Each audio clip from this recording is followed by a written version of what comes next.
Buenas tardes a todos, a todas. Nos corresponde el día de hoy analizar un tema que es un tema más o menos contemporáneo en las ideas de la argumentación jurídica, que es el diplomado que están cursando en este momento, y que tiene que ver con lo que se ha denominado por el programa como argumentación convencional.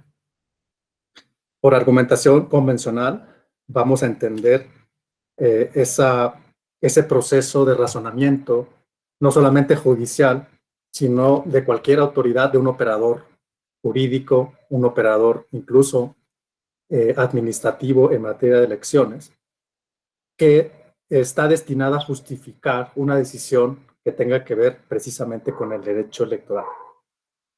Por eso se consideró importante incluir dentro de este temario el aspecto relacionado con específicamente el derecho interamericano, pero todavía más allá del derecho interamericano, lo que conocemos más ampliamente como el derecho internacional de los derechos humanos. Entonces mi labor aquí va a ser un tanto justificar el por qué, y ahí vamos a llevarnos quizá algunos minutos, es central para la labor del derecho electoral entenderlo a partir de una perspectiva internacionalista, explicar también por qué le damos a esa internacionalización una connotación en cuanto a la expresión de convencionalidad en México, aunque es una cuestión que también podemos trasladar a otros países o a otros sistemas jurídicos, y a partir de ahí varios otros temas que ahora voy a proyectar en pantalla para que tengamos, digamos, una precisión respecto a la ruta que voy a seguir, pero básicamente esa va a ser mi labor, un poco justificar la importancia y la manera en que se debe entender jurídicamente la aplicación del derecho interamericano de derechos humanos, del derecho internacional también de los derechos humanos, en la justicia electoral y en la administración electoral. Vamos a decirlo de esa manera, la administración electoral, la labor que realizan pues todos ustedes también cotidianamente en su función en las autoridades electorales.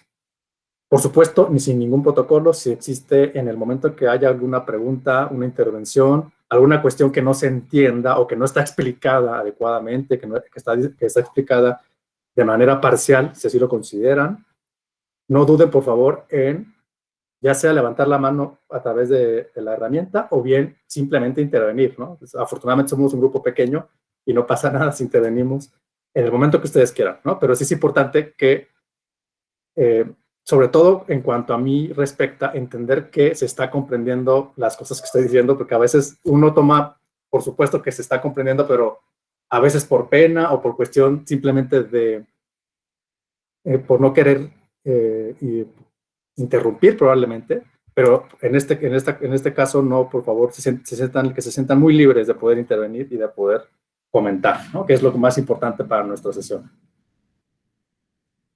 Bueno, a ver, por ahí algún mensaje. Es de Eric. Saludos por ahí, Eric.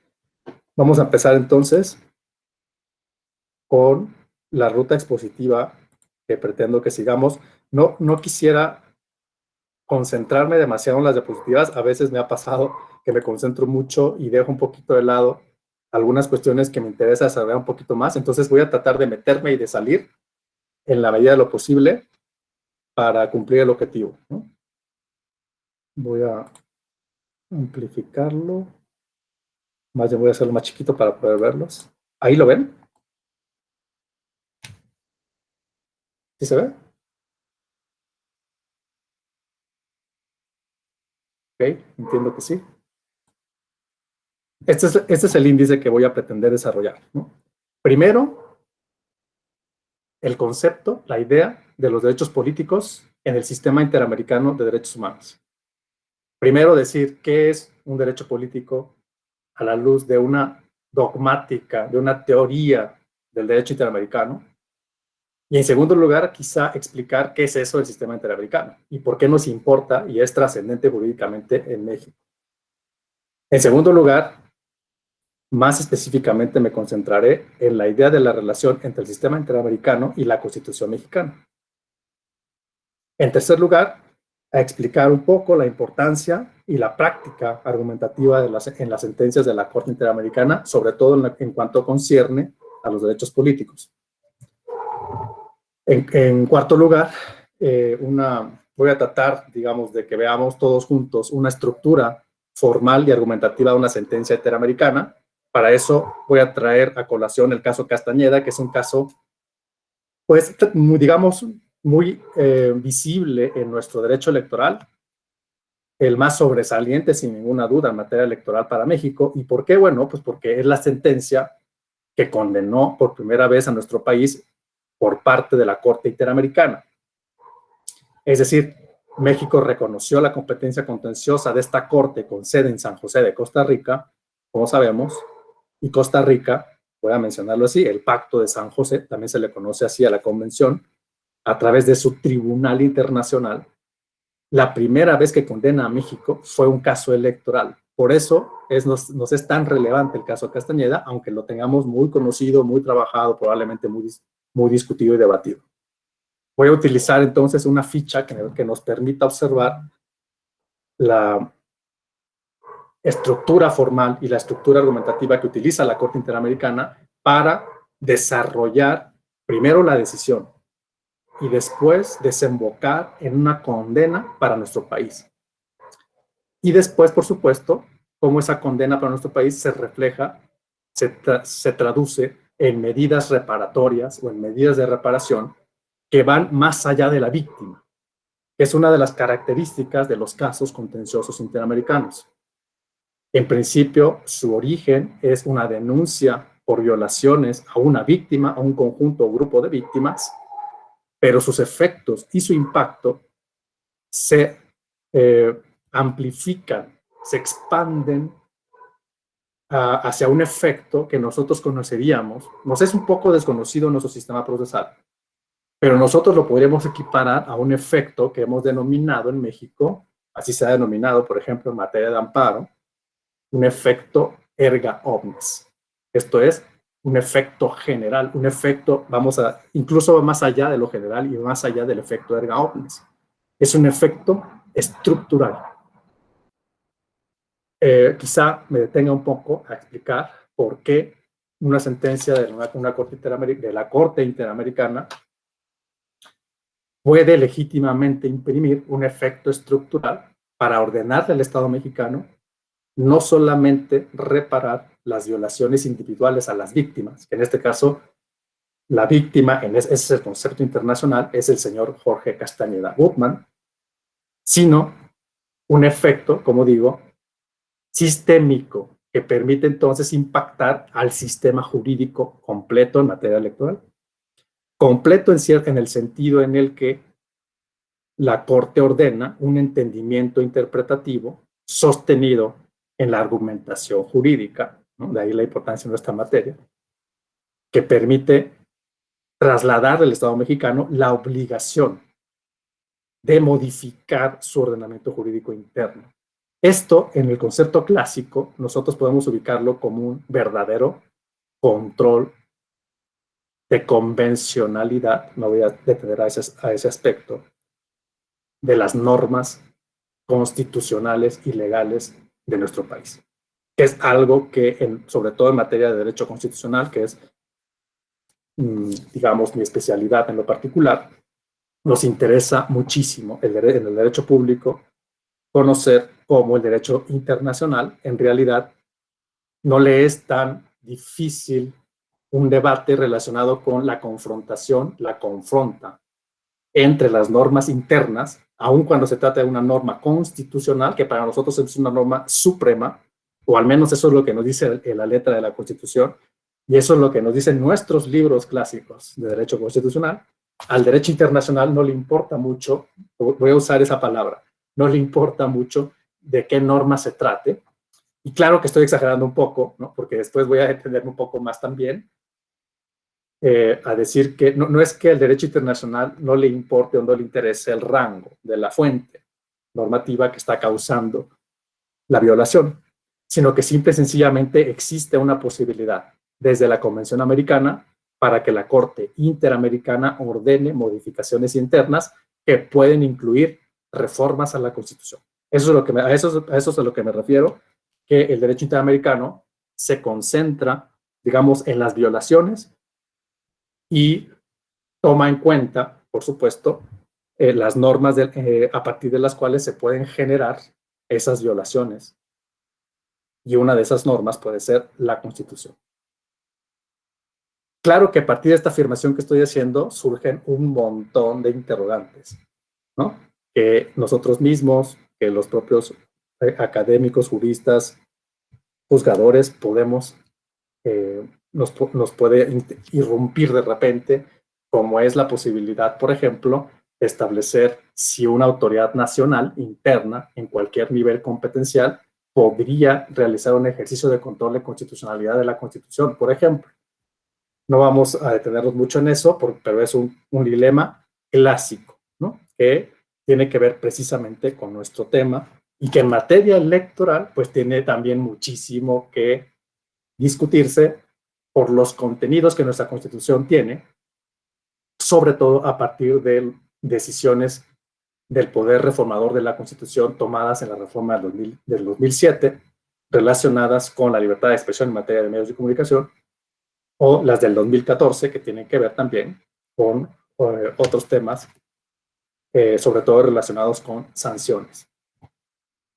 Al final, aunque bueno, no sé si me dé tiempo, pero voy a lo largo de la exposición a hablar de algunos casos interamericanos en donde se están haciendo ejercicios hermenéuticos y por lo tanto estableciéndose estándares interpretativos de derechos políticos y a los cuales México está obligado por lo menos a tomarlos en cuenta.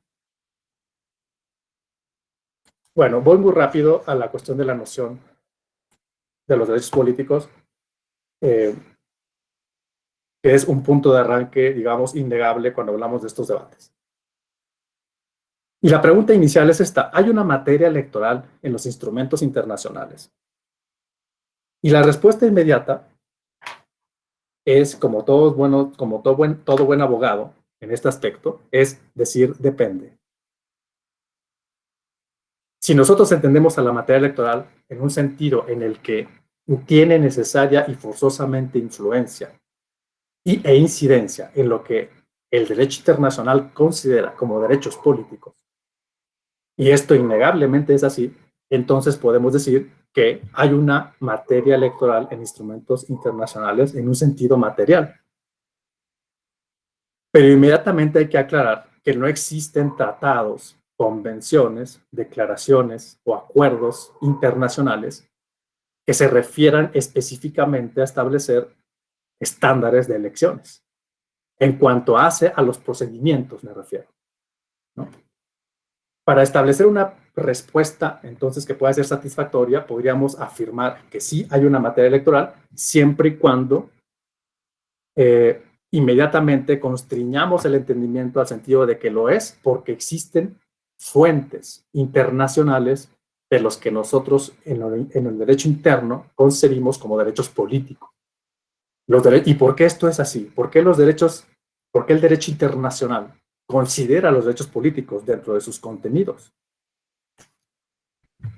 Bueno, porque los derechos humanos en la tradición occidental, democrática occidental, esto me estoy refiriendo a la tradición europea y americana, sobre todo, que es la tradición del constitucionalismo liberal y que ha progresado en las ideas a un constitucionalismo social, a partir sobre todo de la segunda mitad del siglo pasado.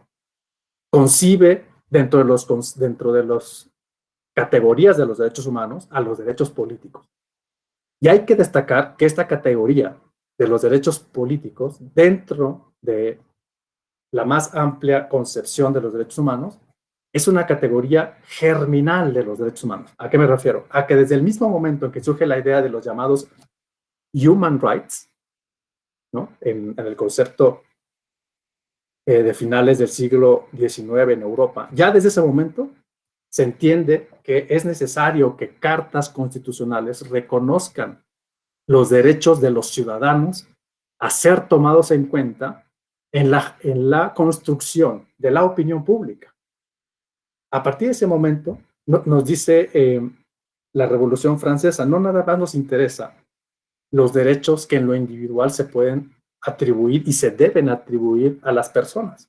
Derecho a la libertad de expresión, a la asociación, a la protesta social, a la manifestación, como se dice, por ejemplo, en la Declaración Francesa de los Derechos del Hombre y del Ciudadano, a la libertad de imprenta, etcétera, sino que además se le debe reconocer esa otra vertiente individual del derecho de los ciudadanos, ya no nada más de las personas en lo individual, sin considerar su ciudadanía, sino a los ciudadanos, la posibilidad de participar en la integración de las autoridades que van a ejercer el poder público. A partir de ahí, entonces, tenemos lo que se llama, en algunas teorizaciones, la primera generación de los derechos humanos. Entonces, volviendo al principio, los derechos políticos forman parte de los primeros derechos humanos concebidos en el derecho internacional. Por eso, el derecho internacional se convierte en un estándar normativo de central importancia para estos derechos. Fíjense que estamos hablando de una concepción liberal inicial de los derechos políticos muy anterior, pero muchísimo muy anterior a el reconocimiento de los derechos políticos como derechos humanos en México. Es decir, no hay ninguna comparación temporal posible entre el surgimiento de los derechos políticos como derechos fundamentales y humanos a nivel global y cómo en México después, muchísimo tiempo después, se comprendió finalmente que los derechos políticos debían ser considerados como derechos fundamentales. Por supuesto, al lado de estos derechos se encuentran otros más, los sociales y los colectivos, en donde no nos vamos a detener ni un segundo, porque no tienen relación, por supuesto, con nuestro tema, pero hay que entender que también forman parte de ese conjunto de derechos que el derecho internacional considera de central importancia en el orden, precisamente, internacional. El derecho internacional también comprende la estructura normativa de los derechos en general a partir de sus correlativas obligaciones. Y esto es muy importante porque nos permite identificar cuáles son las obligaciones estatales al respecto. No nos basta solo comprender quién puede ser titular del derecho, qué contenido tiene el derecho, sino además qué obligaciones le genera a la autoridad, qué obligaciones le genera al Estado. Y el derecho internacional aquí abreva a la comprensión de los derechos humanos y de los derechos públicos subjetivos, como en otro concepto se denomina y se identifica estos derechos, desde el punto de vista de los derechos de libertad y los derechos de igualdad. Es decir, estas categorías se las van a encontrar ustedes continua y repetidamente en decisiones internacionales. Insisto, simplemente el derecho internacional está haciendo suya una dogmática que ya desde el derecho constitucional construyó mucho tiempo atrás.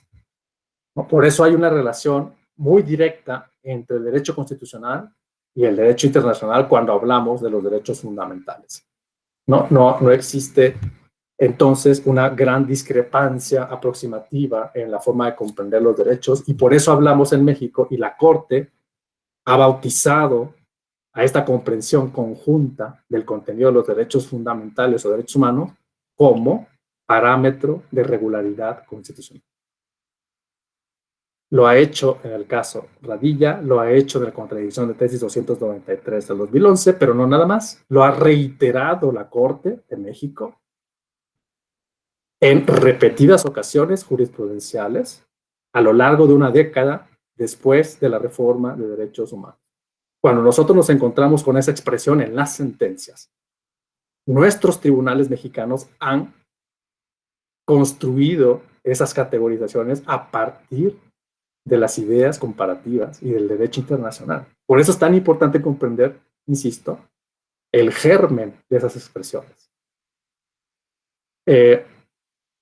Bueno, a mí me tocó estar en la Corte en los años en los que la Corte tuvo que resolver el caso Radilla como secretario de Estudio y Cuenta, y bueno, muchos de nosotros nos encontrábamos perplejos cuando el proyecto de la Corte de México empieza a utilizar eso que no sabíamos cómo se comía muy bien, que es el control de regularidad constitucional. ¿Qué es eso?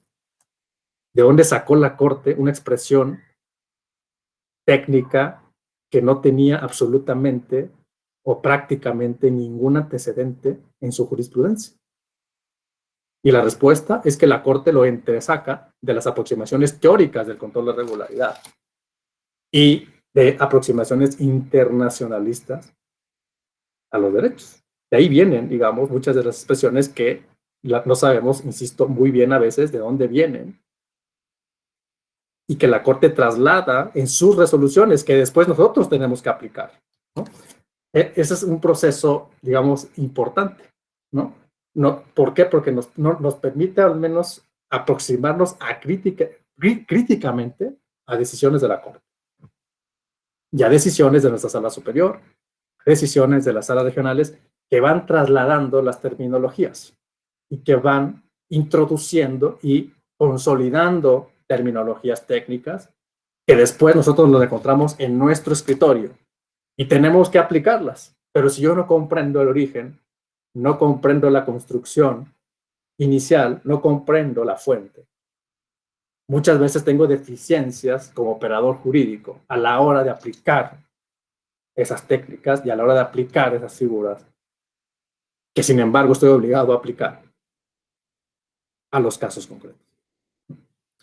Esa es la razón por la cual entonces hay que aproximarnos a entender cómo el derecho internacional construye las obligaciones estatales a partir de la idea de los derechos de libertad, ¿no? Si los derechos de libertad implican una esfera de ejercicio de los derechos individuales en una lógica de libre desarrollo de la personalidad de las personas, de la libre desarrollo de la o autonomía de la voluntad de las personas, entonces el Estado está obligado a no interferir o a interferir lo menos posible en esa órbita de ejercicio de autonomía individual. Por ejemplo, la libertad de expresión, que es un ejemplo y un derecho, una libertad que voy a traer a colación con frecuencia. El Estado respetará mi libertad de expresión en la medida en que menos se preocupe por interferir en lo que tengo que decir. El Estado respetará de mejor manera mi libertad de expresión en la medida en que se desinterese de mi libertad de expresión. Porque en esa medida yo voy a poder ejercer de mejor manera y con mayor amplitud lo que tengo que decir. Lo mismo pasa con la libertad de manifestación. El Estado respetará de mejor manera mi libertad de tránsito, de movilidad y de manifestación en las vías públicas en la medida en que tenga menos restricciones, menos regulaciones y él mismo tenga menos voluntad de obstaculizar el tránsito de las personas en lo individual o en lo colectivo. Esto quiere decir que el Estado se debe retirar de las libertades. Esa es la vocación que exige una libertad individual, que te retires como Estado, por lo tanto, que adoptes una actitud que sea lo menos paternalista posible con mi autonomía individual. Vámonos al terreno de los derechos políticos. ¿Cómo puede respetar el Estado, por ejemplo, de mejor manera mi derecho al voto activo?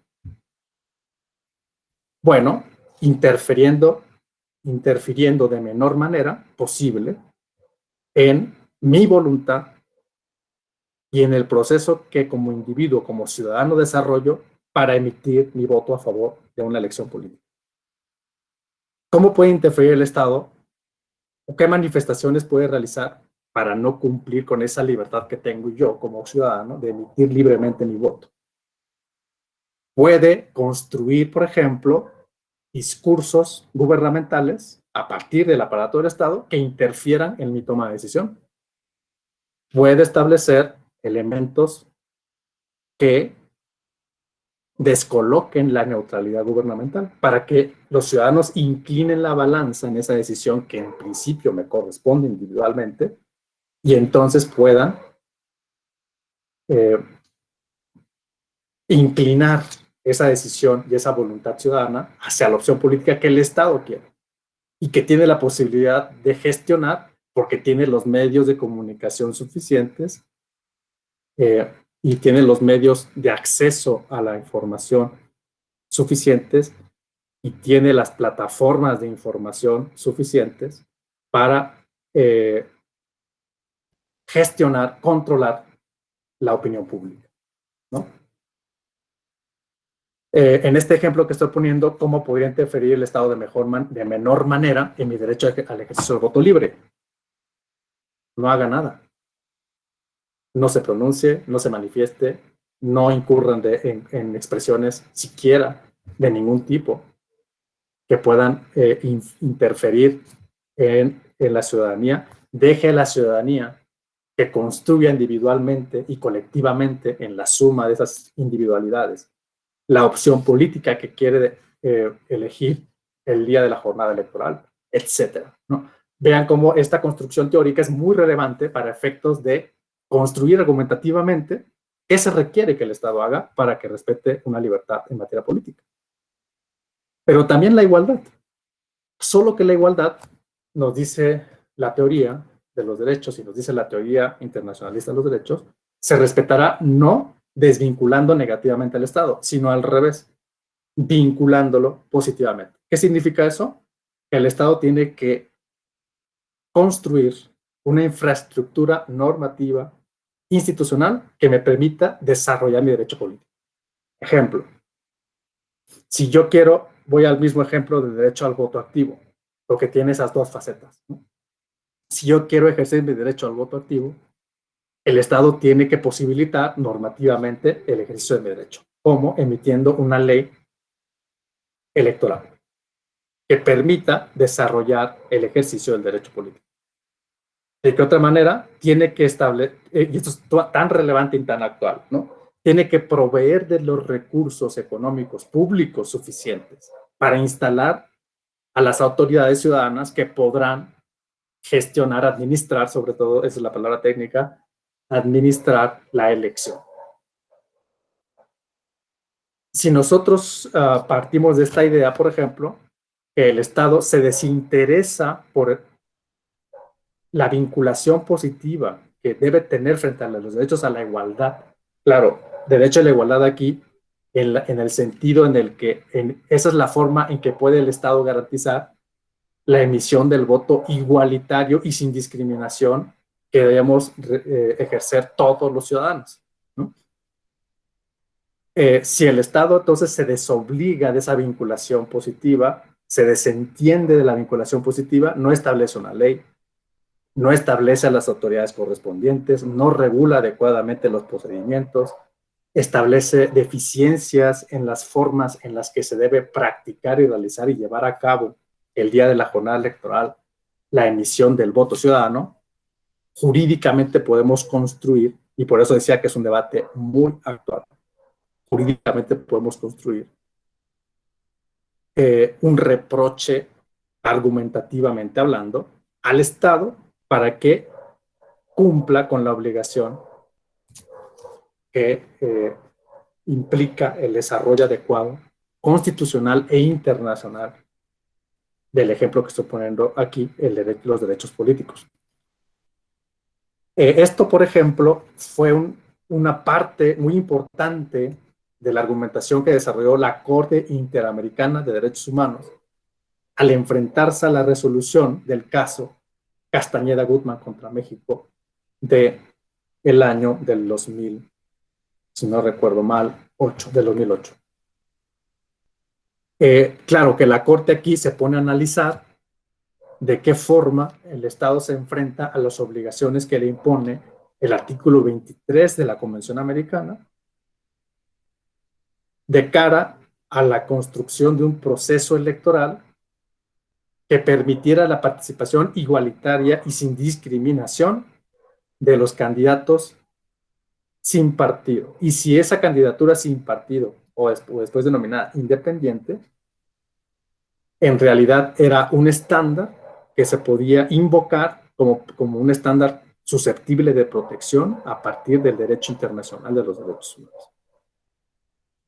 Y fíjense en que ahí la Corte Interamericana, ¿cuál fue la conclusión a la que llegó cuando analiza desde el espectro de las obligaciones del Estado, de los deberes institucionales para respetar el derecho de las personas en este caso de la persona víctima, presunta víctima, que se decía desplazada y discriminada por no habérsele permitido por la ley electoral nacional, el Código entonces Federal de Procedimientos Civiles, de Procedimientos Electorales, e instituciones y procedimientos electorales, para participar como candidato a la presidencia de la República de México. La Corte elabora una argumentación diciendo, analizando, profundizando en los deberes estatales. Y observa que, en efecto, existe una fuente que el derecho internacional exige para cumplir con los derechos políticos, que es una ley formal y materialmente considerada. Existía una ley, por lo tanto, una norma jurídica emitida por un poder público del máximo nivel, que es el poder legislativo, que establecía las condiciones de acceso y de participación política, el COFIPE. Fue el propio legislador, por lo tanto, ya se cumplió ahí una condición fundamental de una restricción posible o legítima a un derecho político, dice la Corte Interamericana. Para poder empezar a considerarse una violación, primero debo ver quién emitió la regulación de la cual la persona se está doliendo. Si esa regulación tiene una condición de norma formal y materialmente considerada, es decir, es una norma emitida por el Poder Legislativo, ya se tiene cumplido el requisito de la fuente. Ese es el primer requisito que analiza la Corte, siempre que analiza una restricción a un derecho humano consagrado en la Convención Americana sobre Derechos Humanos. En segundo lugar, aplica el test de proporcionalidad para analizar los deberes del Estado exigibles desde el derecho internacional de derechos humanos. Y al aplicar el test, no voy a explicarlo en este momento porque claro que merece un poquito más de tiempo, pero lo que quiero destacar es que al aplicar el test de proporcionalidad, la Corte, si no recuerdo mal, lo denomina principio de proporcionalidad, observa que el Estado justifica adecuadamente el por qué se tiene una prohibición legal en ese momento, en 2006, de que pudiese haber participaciones individuales ajenas a los partidos en el sistema electoral mexicano. Y la Corte explica y después justifica jurídicamente por qué eso era adecuado desde el punto de vista del derecho internacional. Esa es la parte de la sentencia que exonera al Estado mexicano, ¿no? El Estado mexicano fue condenado por un aspecto relacionado con el debido proceso de acceso a la justicia. Es donde, como dije hace un rato, la Corte Interamericana condena a México. Pero es la parte relacionada con el derecho político electoral a ser votado sin partido, donde la Corte dice, tiene razón México, aplicando el principio de proporcionalidad, existe una fuente adecuada, hay una necesidad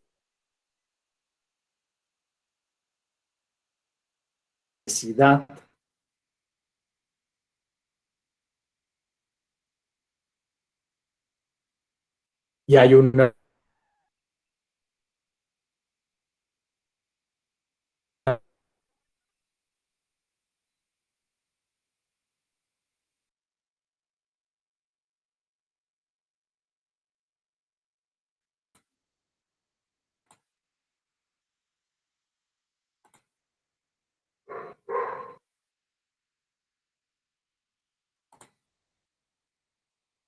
perdón, creo que me fui un momento. ¿Ahí me escuchan?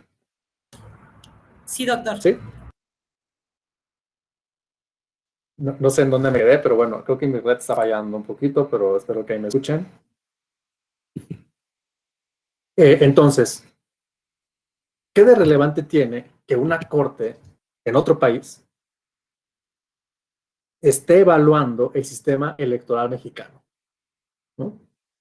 Y la relevancia es fundamental porque nos está estableciendo estándares de comprensión normativa en la medida y en la forma en la que nosotros debemos comprender esos derechos a nivel interno, ¿no? Y que en el caso en el que no atengamos a esos estándares, no solamente colocamos al Estado mexicano completo como un Estado que puede ser responsable internacionalmente, sino que lo más importante probablemente es que si no respetamos esos estándares de una sentencia internacional, voy a violentar derechos de personas de carne y hueso a nivel interno.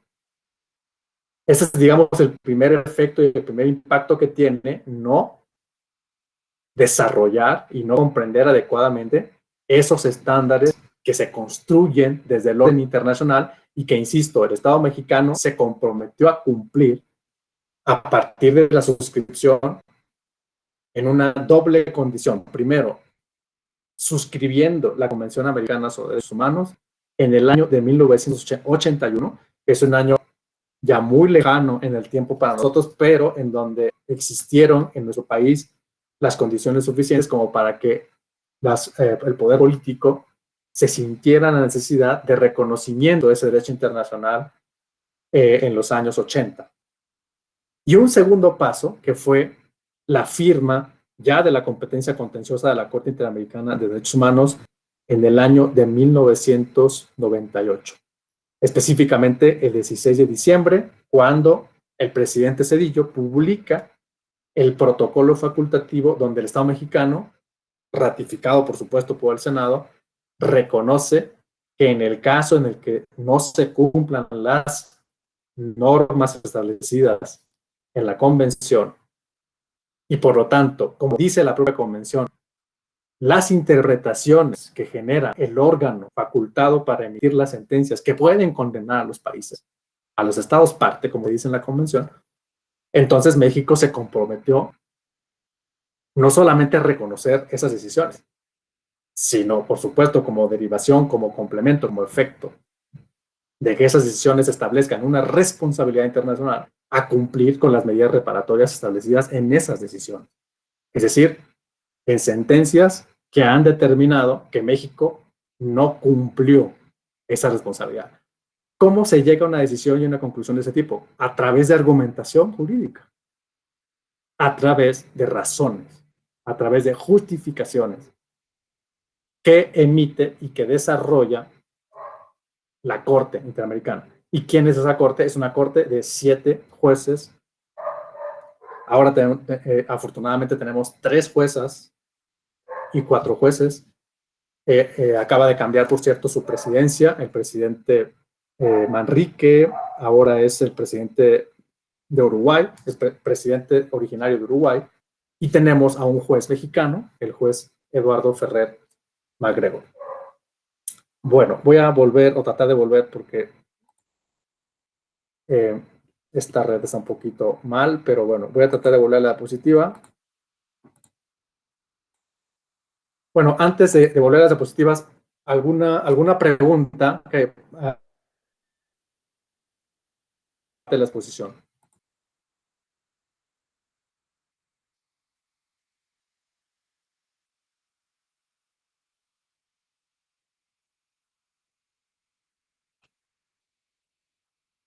¿Ninguna? Bueno, vamos a continuar entonces.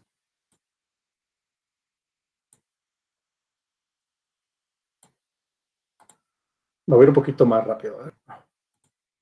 Bueno, ¿cuál es entonces el contenido que nos importa específicamente en el derecho electoral mexicano? Sin lugar a dudas, el artículo en el que debemos concentrarnos es el artículo 23 de la Convención. ¿Y por qué hablo tanto, por cierto, de la Convención y no de otros tratados internacionales? Bueno, hay una razón fundamental que jurídicamente se sostiene y que debemos traer a colación. La Convención Americana, por supuesto, es un tratado que México, como dije, ha suscrito, pero que se encuentra dentro del marco de la Organización de Estados Americanos, la OEA. Pero que es el único tratado internacional en donde México se ha comprometido a la vez al cumplimiento de las decisiones jurisdiccionales de un órgano facultado para interpretar esta convención.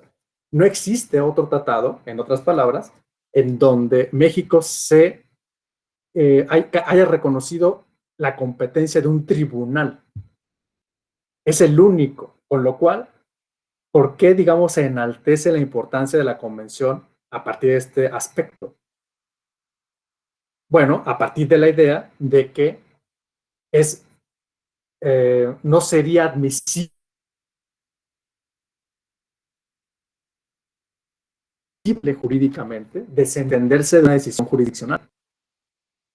Con lo cual, si hay una distinción de grado en cuanto a otros organismos internacionales, en donde a través de la suscripción de otros tratados no tenemos unos órganos jurisdiccionales que nos puedan condenar a través de una sentencia.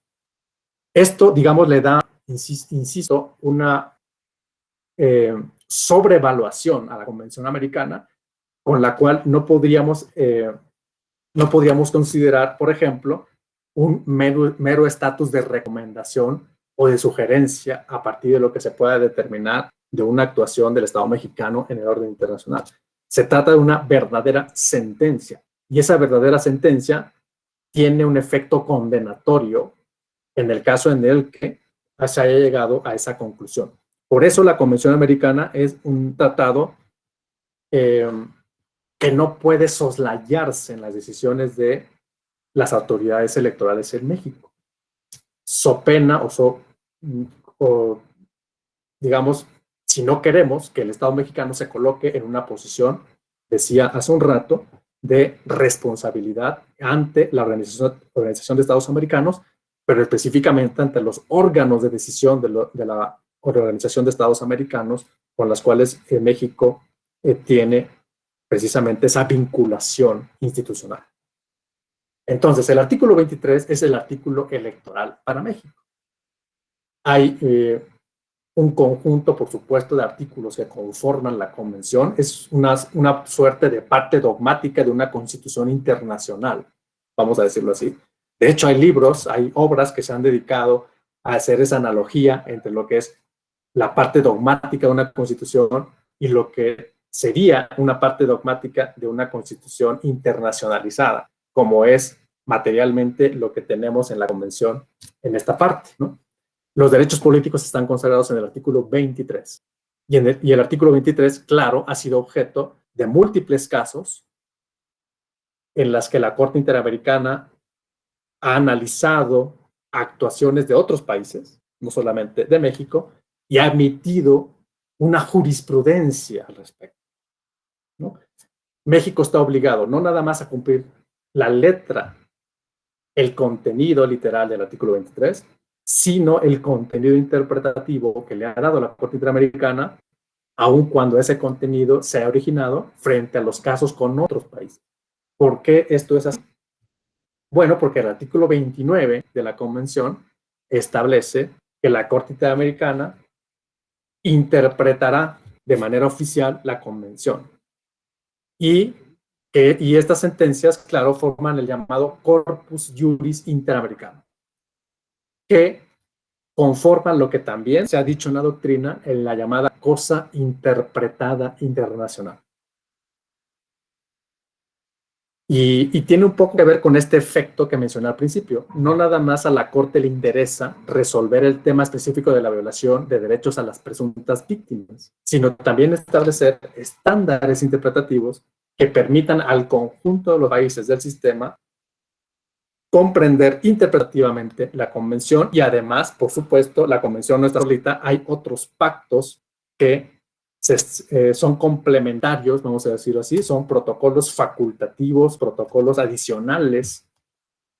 Los interesantes y los importantes para esos efectos son los protocolos adicionales a la Convención Americana, como es, por ejemplo, la famosa Convención Belém do Pará en materia de erradicación y sanción de violencia en contra de las mujeres, pero hay otros, por ejemplo, la convención precisamente que tiene que ver con los derechos económicos, sociales y culturales, o la que tiene que ver con derechos de personas adultas mayores o de personas en situación de discapacidad.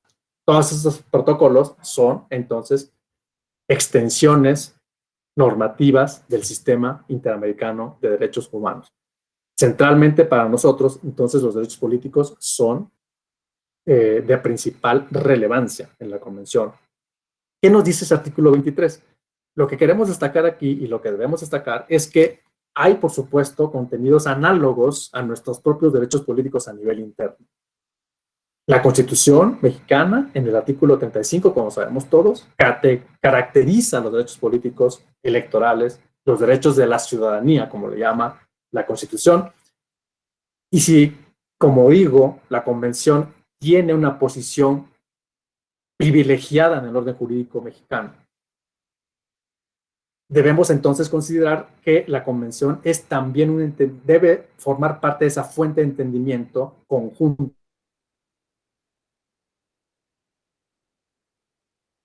con la Constitución cuando hablamos de los derechos políticos. Los derechos políticos, entonces, de acuerdo con la Convención, tienen tres manifestaciones. Bueno, lo primero que tenemos que decir es que los derechos políticos también en el sistema interamericano están atribuidos solamente a las ciudadanas y ciudadanos. Esto es relevante porque muchas veces entendemos de inicio que el derecho internacional amplifica de manera indiscriminada, lo voy a decir así, los derechos humanos a todas las personas. Y bueno, en el caso de los derechos políticos no es así. Hay una racionalización distinta. Lo que nos dice la Convención es que deben ser personas que hayan adquirido o que, por supuesto, se les puede reconocer adquirida la ciudadanía. Al contrario sensu, si yo tengo una persona que no ha adquirido la ciudadanía, no podría, a partir del punto de vista internacional o a la perspectiva internacional, reclamar un ejercicio de derecho político. Es decir, hay una restricción clara de inicio y de concepto en la idea de los derechos políticos en la Convención.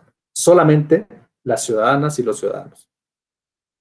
Otra parte relevante inicial de los derechos políticos a nivel interamericano es que no nada más son derechos, digamos, por complejo que pueda sonar esto. Los derechos políticos son derechos y oportunidades. Es el único derecho humano de la Convención que está desdoblado en estas dos categorías. Es a la vez derecho y oportunidad, y no nada más un derecho, como lo puede ser, por ejemplo, el derecho a la libertad religiosa o la libertad religiosa, por ejemplo. ¿Qué significa que el derecho político también tenga que ser respetado como una oportunidad? De acuerdo con la jurisprudencia de la Corte, lo ha dicho, por ejemplo, precisamente en el caso Castañeda, lo ha dicho también precisamente en el caso Yatama contra Nicaragua del 2005, es que no solamente el Estado debe garantizar la titularidad del derecho a todos los ciudadanos, sino que además debe garantizar que estos derechos políticos sean efectivamente y especialmente ejecutados, ¿no? Ejercidos sin obstáculos que puedan interferir precisamente en el ejercicio, repito, efectivo de estos derechos. Con lo cual, claro, es compleja la definición de la oportunidad, ¿no? Porque esto de la oportunidad no quiere decir que la libertad de expresión a nivel convencional, el Estado no tenga que garantizar efectivamente su realización plena, ¿no? No sé si me estoy explicando bien. No quiere decir que los demás derechos no tengan que ser custodiados bajo la idea de oportunidad, pero sí nos tiene que hacer pensar y reflexionar en la importancia que tiene para el derecho internacional que el Estado mexicano y los estados que forman parte garanticen efectivamente la plenitud del ejercicio del derecho político. Es decir, le da un refuerzo argumentativo a la idea del derecho político. Y a nosotros como operadores, ¿cómo nos impacta? Bueno, me debe impactar en el sentido de que me la debo pensar no 2 veces, 3 veces o 4 a la hora de pensar en restringir un derecho político.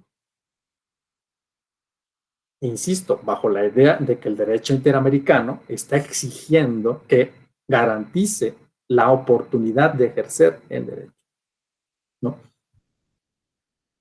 ¿Cuáles son esos derechos? Participar en la dirección de asuntos públicos, ya sea a través de métodos de participación directa o por medio de representantes libremente elegidos. ¿A qué nos estamos refiriendo con participación pública en asuntos públicos de forma directa? A los métodos, a las formas de participación política que en México, de manera afortunada, se han desarrollado en los últimos años. Por ejemplo, la iniciativa popular de ley, establecida en el artículo 35 en las últimas reformas. Por supuesto, la participación de la ciudadanía en las consultas populares, en donde ejerzo esta participación política de manera directa, es también un derecho humano en su vertiente política a la luz del artículo 23.1, inciso A.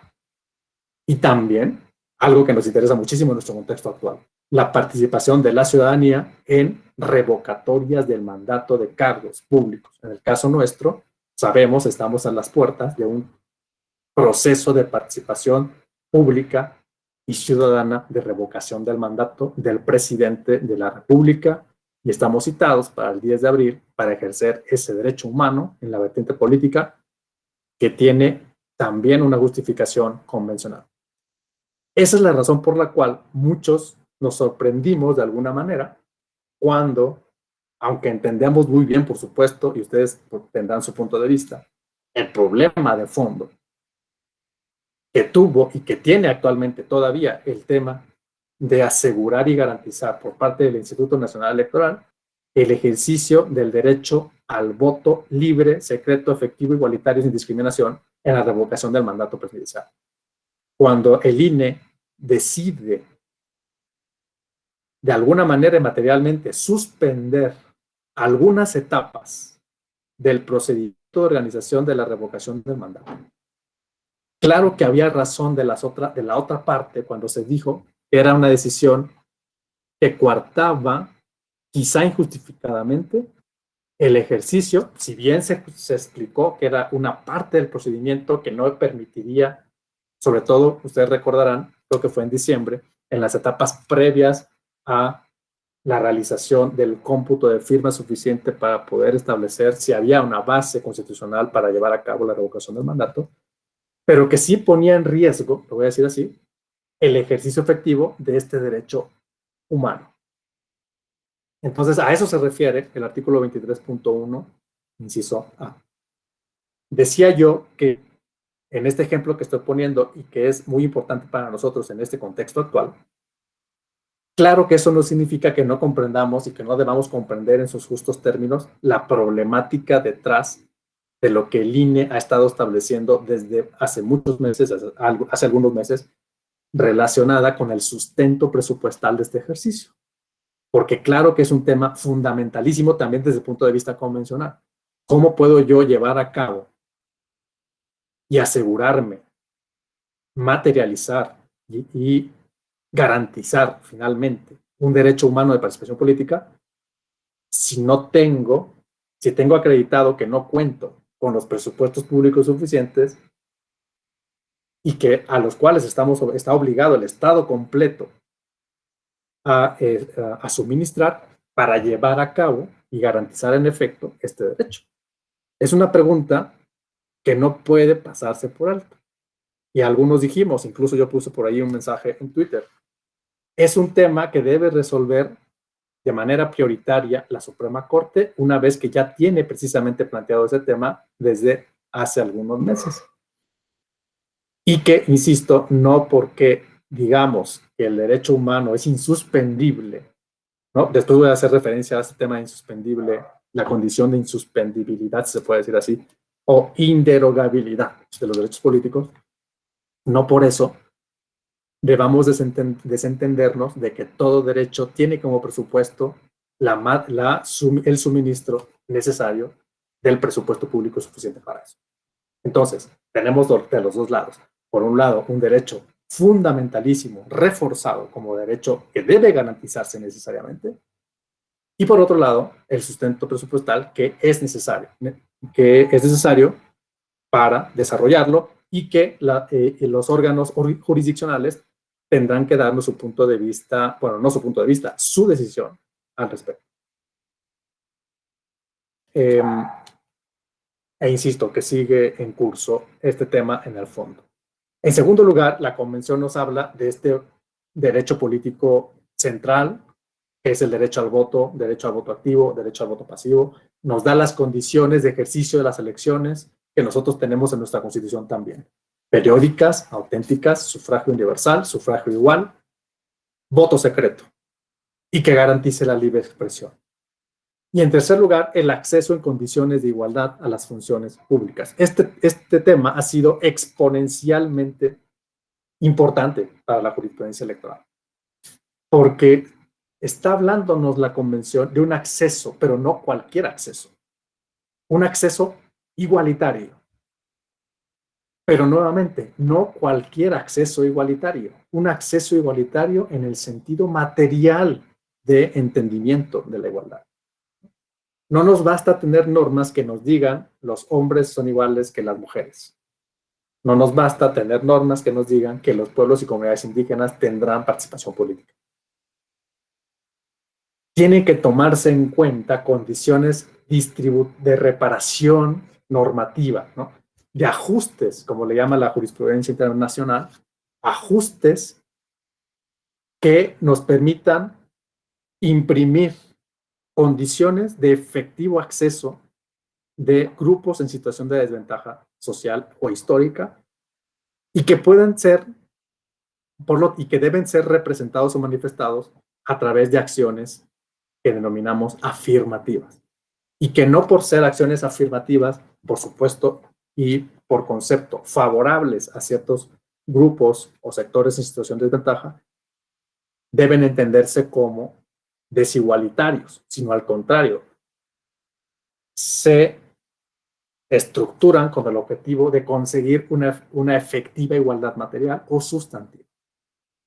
Y por eso hemos conseguido en México, de alguna manera, la sala superior lo ha entendido, las regionales también así, hace ya varios años, en el sentido de que debía garantizarse en ciertas actividades que tuviesen que ver con las elecciones, acciones y medidas que se concibieran de esta manera, acciones y medidas afirmativas a favor de ciertos grupos en situación de vulnerabilidad, sectores históricos que históricamente, socialmente, se han encontrado en situación de desventaja y que permitan a las autoridades hacer esos ajustes para conseguir lo más rápido posible una condición igualitaria de acceso a la participación política.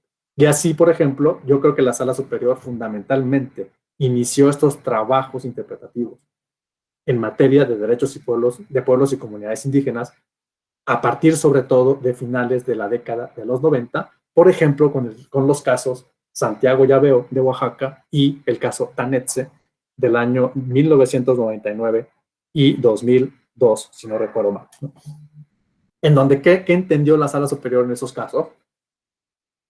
Fíjense que, por ejemplo, en el caso de Santiago Llaveo de Oaxaca, ni siquiera teníamos un artículo segundo constitucional, con lo que implicó la reforma del 2001, y que, como sabemos, pues vino como consecuencia de un levantamiento armado, ¿no? Tan importante, tan impactante para nuestra sociedad, como lo fue el levantamiento armado de San Cristóbal de las Casas del 1 de enero de 1994, que desembocó finalmente este movimiento social en una reforma a la Constitución en 2001. La Sala Superior, cuando tuvo estos casos a la vista, esa integración de la década de los 90, del tribunal que se instaló en 1996, esos primeros casos que empezó a ver, señaló, por ejemplo, en Tanetse, que el acceso igualitario de los pueblos y las comunidades indígenas a la participación política tendría que estar considerando una suplencia total de la queja en el proceso electoral, jurisdiccional me refiero. Con lo cual, no teníamos que esperar siquiera una pretensión acabada o un agravio construido técnicamente como culturalmente se había pensado que es mínimo para poder acceder a los tribunales. Se estimó, basta con que se entienda del agravio señalado en las denuncias y en las demandas de los pueblos y comunidades indígenas, para a partir de ahí construir una suplencia que pueda alcanzar a ser una suplencia total de la queja. A partir de las afirmaciones, de los hechos narrados en la demanda. ¿Por qué esto es así? Bueno, porque no podemos pensar y esperar exigirle un estándar técnico en la forma de construcción de los conceptos de agravio a una comunidad indígena que no necesariamente va a tener, por supuesto, una representación profesional y tampoco tiene por qué tener una formación acabada de los representantes que van precisamente a presentar esas denuncias a estos medios de impugnación en una materia como esta, que es una materia electoral. Se dijo también, hay que considerar la aplicación de tratados internacionales en cuestiones que tienen que ver con los pueblos y comunidades indígenas. Estamos hablando específicamente del convenio 169 de la OIT, precisamente que tiene que ver con los pueblos indígenas en los países o pueblos independientes, si no recuerdo mal, Es una denominación que tiene la OIT, la Organización Internacional del Trabajo. La Sala Superior dijo, México suscribió este tratado. Este tratado contiene alcances, contenidos de los derechos, de obligaciones del Estado en materia indígena. Pues claro, es norma vigente que tengo que aplicar de manera directa, ejecutar en los casos judiciales. Claro, ahora nos puede sonar pues algo muy probablemente natural, un ejercicio de construcción de los parámetros de decisión de un órgano judicial, jurisdiccional, que ahora no nos sorprende, pero en ese momento estábamos en un momento en donde no teníamos una cultura jurídica que siquiera simpatizara con el derecho internacional. La propia Suprema Corte tenía una jurisprudencia que minimizaba el derecho internacional.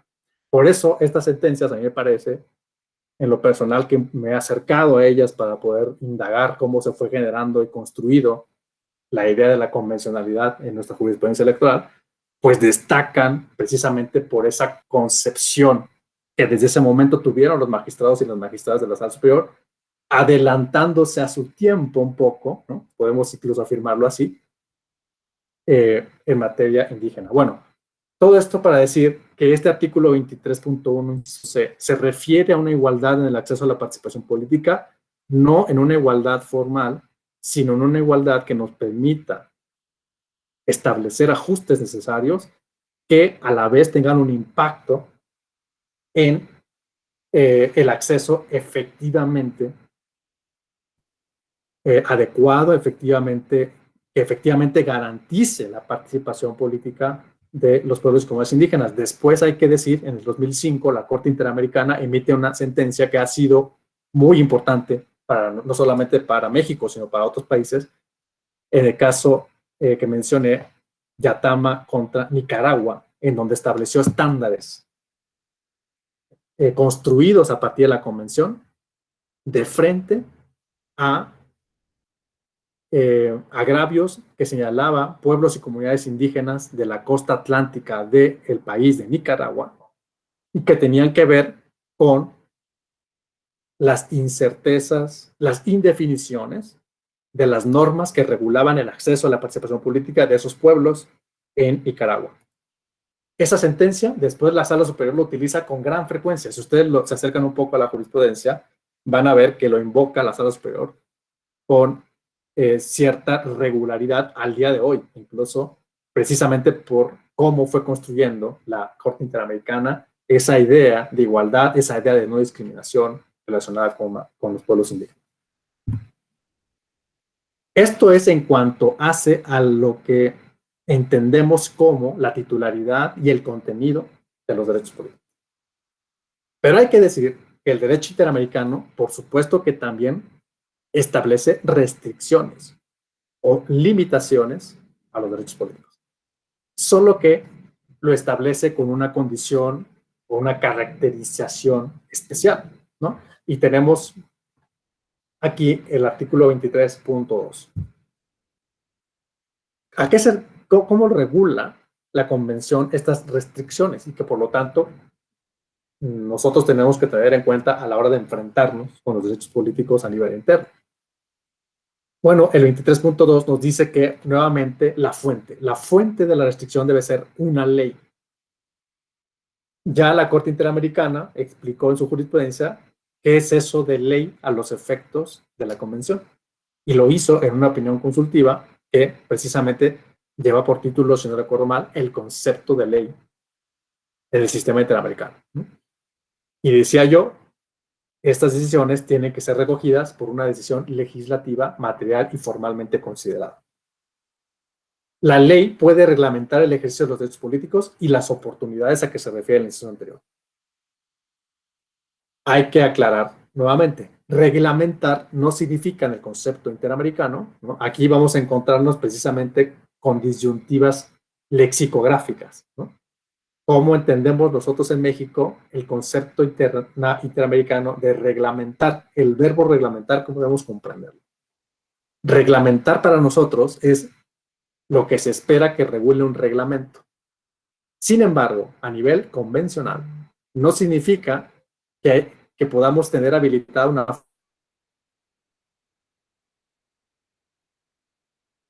fuente reglamentaria para restringir un derecho.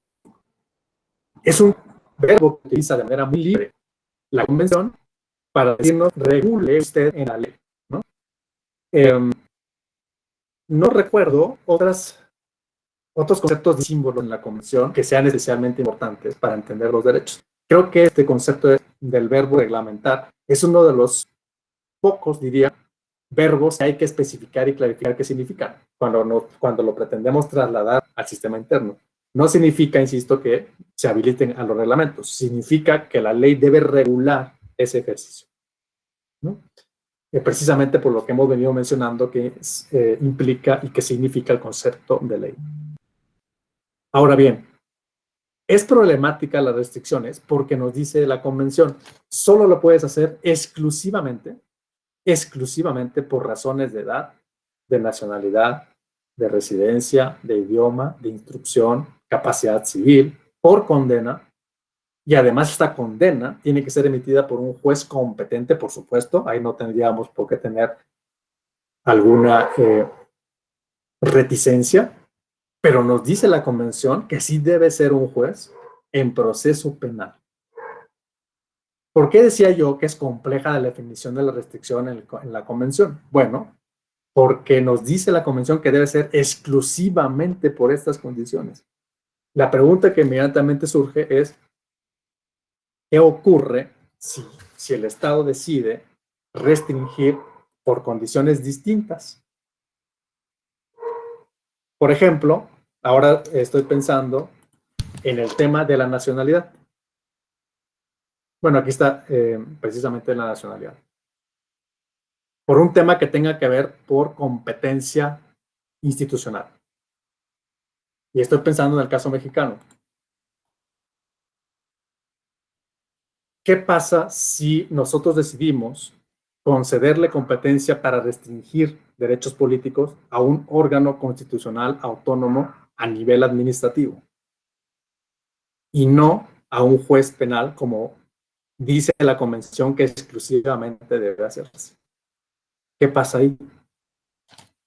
¿Estaríamos como Estado mexicano habilitados para otorgar normativamente la competencia de restringir derechos políticos? ¿A qué me estoy refiriendo con o qué podemos pensar como restricción? Bueno, una inhabilitación para ser candidato. Una condición que permita evaluar a candidatos y que podamos decidir a través de una autoridad administrativa, por ejemplo, que no cuenta con un requisito de inelegibilidad y por lo tanto tampoco puede ejercer su derecho al voto pasivo. A la luz de la convención, estaríamos violando la Convención Americana sobre Derechos Humanos. ¿Qué dicen ustedes? De acuerdo con esta redacción que acabamos de ver del párrafo 2. Otro ejemplo. ¿Qué pasa cuando hablamos de las personas que se dedican al credo religioso? A ministerios de culto, que en nuestra Constitución, artículo 24, artículo 130, se establece como una restricción inhabilitante para poder ser, por ejemplo, candidatos a elección popular. A partir del principio histórico de separación, iglesias y Estado.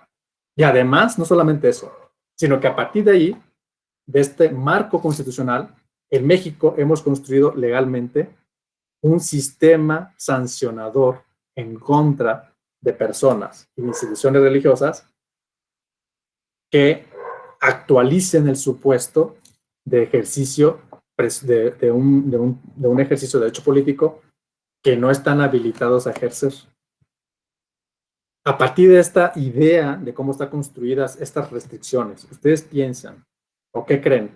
¿Cuál es su opinión de esta incompatibilidad manifiesta? Porque no veo que haya una forma de compatibilizar esto que nos dice la Convención con lo que tenemos nosotros normativamente.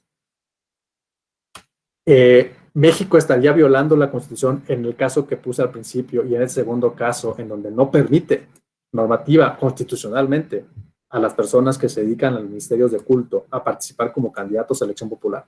¿Ustedes qué dicen?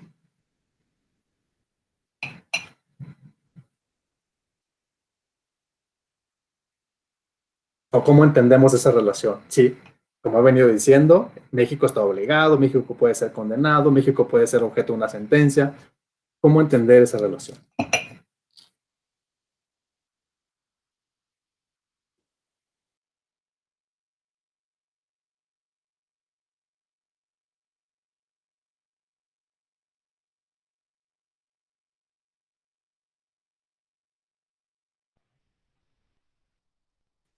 Adelante, Cristian.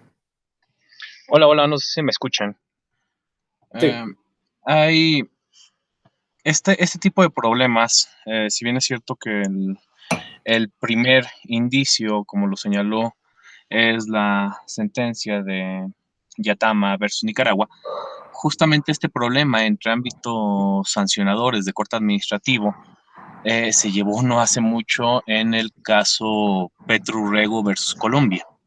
Claramente está con sus especificaciones del Estado centralista de Colombia, en el cual justamente se dice en un primer momento que los estados tienen libertad para desarrollar un derecho administrativo sancionador y con base en ello, obviamente, sancionar con base en los principios de jus puniendi. No obstante, incluso en ese momento, Raúl Zaffaroni, siendo penalista, hace un voto particular especificando, curiosamente, que sí que se vale el derecho administrativo sancionador, pero que en tratándose curiosamente de ese caso, aún en contra de todos los precedentes que venía manejando, no se puede porque era un candidato de elección popular. A mi juicio, justamente la Corte lo que hace aquí es una práctica de desconocimiento de sujetos de igualdad, en los que hay sujetos de primera y sujetos de segunda. Y así lo deja ver la propia Corte, ¿no? Ante eso, el Estado mexicano claramente incurriría en violación a la Convención y, por tanto, a los precedentes de la Corte por el sistema sancionador administrativo electoral que se tiene en el país, ¿no? El único inconveniente es que, aun y cuando se diga por esta práctica neoconstitucionalista que temas tan ambiguos como poder constituyente, soberanía, principio político democrático, supremacía constitucional no tienen injerencia, justamente en este tipo de temas se ponen en evidencia. No olvidemos que fue Venezuela y Colombia justamente en el 58, si no mal recuerdo, cuando inventan lo que se llama bloque de constitucionalidad. Y el bloque de constitucionalidad se enerva en lo que se refiere como principio de adherencia. En virtud del principio de adherencia, la convención y por tanto los precedentes de la Corte tienen rango constitucional, mas no son ley imperante como voluntad constitucional de decisión de forma y fondo de un Estado. Es muy diferente constreñir la decisión política o la voluntad como fuerza normativa de una constitución que una convención a partir del principio de adherencia. En ese sentido, muchos, o al menos México en muchos de esos casos, iría en contra de la convención, justamente por el procedimiento sancionador, por el procedimiento especial sancionador, que no es, como lo dice la Corte, una garantía de juez originario en materia penal. Solamente se abordan principios de jus puniendi. Ese sería mi comentario. Muchas gracias, Cristian. Muy, muy ilustrativo porque permite traer a colación más elementos para entender precisamente estas relaciones. Y partiría yo a partir o tomando como base el artículo precisamente que acabamos de leer, el 23.2, ¿no? En donde, si lo leemos literalmente, lo que nos está diciendo la convención es que solamente en esas condiciones puede un Estado restringir. Y utiliza la expresión o la palabra exclusivamente. Es decir, la potencialidad que tiene el término que México reconoce porque ha suscrito la convención en esta parte es reconocer que no podrá restringir los derechos políticos en condiciones distintas a las que exclusivamente señala la Convención en el artículo 23.2. Digamos que ese es el punto de partida, ¿no? Ahora, claro que hice trampa en la pregunta y sobre todo en el ejemplo, porque México en el año de 1981, cuando suscribe la Convención Americana, acudió a una figura internacionalista del derecho internacional público regulada en la Convención de Viena sobre el derecho de los tratados, que rige en general a los tratados también de los derechos humanos, como la Convención Americana, que se llama precisamente reserva interpretativa. es la posibilidad de los estados de decir, ante una organización internacional que va a reconocer sus contenidos y reconoce, por supuesto, la aplicabilidad forzosa, entre comillas, de esos contenidos a través de los órganos de decisión de la organización internacional, pero que para suscribir esos compromisos opone las formas de comprensión de algunos de esos contenidos. Y en este caso, México hizo reserva de 2 artículos de la Convención Americana. Una, el que estaba relacionado con el debido proceso, que es el artículo que está relacionado con el debido proceso, que es el artículo 8 y el artículo 25, diciéndole a la OEA, voy a firmar tu convención americana, pero siempre y cuando me admitas que no podré comprometerme a la parte del debido proceso relacionado con extranjeros. Porque mi artículo 33, 1981, estamos hablando, establece que el Estado mexicano puede expulsar de manera automática e inmediata a extranjeros por conducta perniciosa, con lo cual no les puedo reconocer el derecho a ser oído y vencido en un juicio o en un procedimiento. Entonces, por favor, reconóceme que yo no voy a cumplir esa parte del tratado y con mucho gusto lo voy a firmar. Esa fue la primera oposición interpretativa. La segunda fue la relacionada con el ejemplo que puse aquí. Tampoco voy a responder por cuanto hace el ejercicio de derechos políticos de las personas que ejercen un culto religioso. Y México lo hizo además de manera amplia. Lo dijo, no pueden votar y tampoco pueden ser votados. ¿Por qué? Porque yo tengo un artículo 24, tengo un artículo 130, en donde mi constitución, por razones históricas, por construcciones culturales que se han venido definiendo con el paso de los años, que viene incluso de una identidad constitucional decimonónica de la Constitución a la que yo paso, la Constitución de 17, que es la Constitución de 1857, con las reformas establecidas después durante Benito Juárez, etcétera, y que después se recogen en la Constitución de 17 y que fueron una de las proclamas que sobrevivieron precisamente a las grandes decisiones que se tomaron en el movimiento revolucionario que dio lugar a mi Carta Magna. No podría yo cumplir con esa parte de la convención. Por lo tanto, si tú me aceptas mi oposición interpretativa, la palabra técnica es mi reserva interpretativa respecto de estos 2 derechos, yo con mucho gusto firmo. La OEA aceptó, analizó, por supuesto, estas reservas y admitió la suscripción de la convención por parte de México con estas 2 reservas.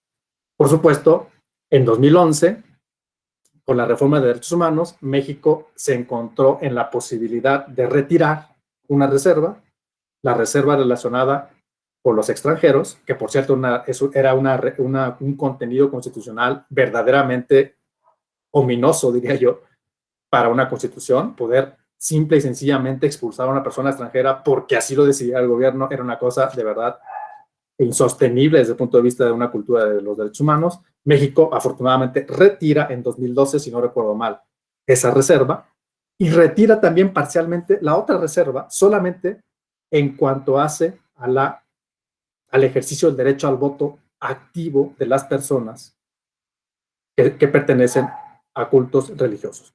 Entonces, la única reserva que hoy, al día de hoy, 2022, mantiene nuestro Estado mexicano frente a la OEA en relación con la convención es la reserva relacionada con el voto pasivo de las personas que ejercen un culto religioso. Ahora, ¿cómo traducimos nosotros? Por eso creo que Cristian hizo alusión a esta parte que es relevante para nosotros. ¿Cómo traducimos nosotros esa posibilidad que tenemos de no permitirle a las personas que ejercen credos religiosos ser candidatos a cargos de elección popular? Lo traducimos en un derecho sancionatorio. Es decir, tan no puedes participar constitucionalmente y tan no internacionalmente tienes la posibilidad de reclamarlo, que incluso te voy a castigar a través de infracciones administrativas, por supuesto. Un jus puniendi administrativo que permitirá que te ponga una multa, que permitirá que puedas sancionarte con otro tipo, digamos, de amonestaciones públicas, por ejemplo, que permitirá incluso retirarte licencias, etcétera, de ejercicio de actividades religiosas y que permitirá a través del ministerio, en este caso de la Secretaría de Gobernación, una supervigilancia, una vigilancia de tus actividades de tal manera que oficiosamente no podamos desarrollar una investigación que permita llevar el procedimiento a una sanción con motivo de tu participación ilegítima como candidato a cargo de elección popular por tu condición de religioso. No es algo fácil, digamos, de explicar ya desde el punto de vista, digamos, comparado, ¿no? Es una cuestión que México, que digamos que nos pertenece identitariamente en nuestro sistema jurídico. Esa es la razón por la cual decía yo que les había puesto una trampa en la pregunta. Esa es la razón por la cual las restricciones del 23.2, en donde nos dice exclusivamente puedes hacerlo por esto, ahí tendríamos que añadir para México, también por condiciones religiosas, porque forma parte de la reserva interpretativa, ¿no? Aún así, ese párrafo tiene otras complejidades que ahora voy a sacar a colación. Pero antes voy a ver. Me dicen que se corta la transmisión, o eso fue antes. Fue antes, ¿no? Ok. En efecto. Bueno, hay otras razones que hay que tomar en cuenta para entender el 23.2 convencional y cómo nos impacta a nosotros en nuestro ejercicio como autoridades electorales. Y que es no necesariamente lo que nos dice la convención, vamos a entenderlo con esa pulcritud terminológica, ¿no? Claro, esa es una interpretación académica, doctrinal, pero que yo se las expongo a ustedes para que podamos tener ese elemento de análisis. Lo que pasa es que la convención, claro, también se interpreta de manera sistemática. Ahí donde la convención nos dice que exclusivamente el Estado va a restringir por esas condiciones, no significa, por ejemplo, que nuestro órgano constitucional autónomo, Instituto Nacional Electoral, solamente por poner un ejemplo, no pueda formar parte de los órganos constitucionalmente competentes para analizar condiciones de las personas que deciden participar en ejercicios de cargos de elección popular y que finalmente pueda definir que esas condiciones les lleven a cancelar candidaturas, por ejemplo. Aunque no se trate de un juez competente en materia penal como lo exige la convención. Insisto, estoy interpretando la convención porque no es algo que hayamos tenido todavía ante el sistema interamericano. ¿Cómo podemos interpretarlo? Bueno, en el sentido en que se trata de un órgano dotado de las condiciones institucionales para ejercer con una especialidad manifiesta en lo técnico, en la gestión y con una autonomía e independencia suficiente de los poderes políticos para realizar el ejercicio de administración de las elecciones. También para realizar, por cierto, ejercicios de sancionatorios relacionados con conductas contrarias a nuestros procesos electorales. O incluso condiciones de fiscalización, atribuciones de fiscalización, que la propia Constitución le dota a este órgano para ejercerlas. Claro, además, nuestro sistema contempla un sistema impugnativo en lo jurisdiccional. Es decir, ante decisiones tomadas por este órgano autónomo, están los medios de impugnación abiertos para que un tribunal se encargue de resolver agravios, de resolver conceptos de inconformidad que surjan de decisiones de autoridades administrativas. Entonces tenemos un sistema amplio, complejo, sistemáticamente completo, que permite resolver disputas que pueden violentar los derechos políticos, ¿no?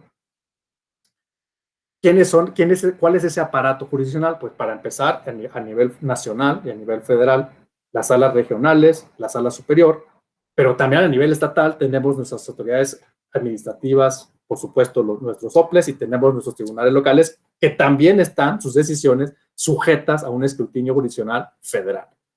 Si nosotros llevamos este esquema y lo llevamos al cadalso interamericano, la Corte Interamericana tendrá que tomar en cuenta que se cumplen las garantías mínimas del debido, primero, de acceso a la jurisdicción, y luego de que finalmente va a resolver una posible determinación de límites o de restricciones a derechos políticos un órgano jurisdiccional, siempre y cuando se acredite que hay independencia, imparcialidad en la toma de decisiones y que se está ejerciendo una función que permite un verdadero acceso a la justicia.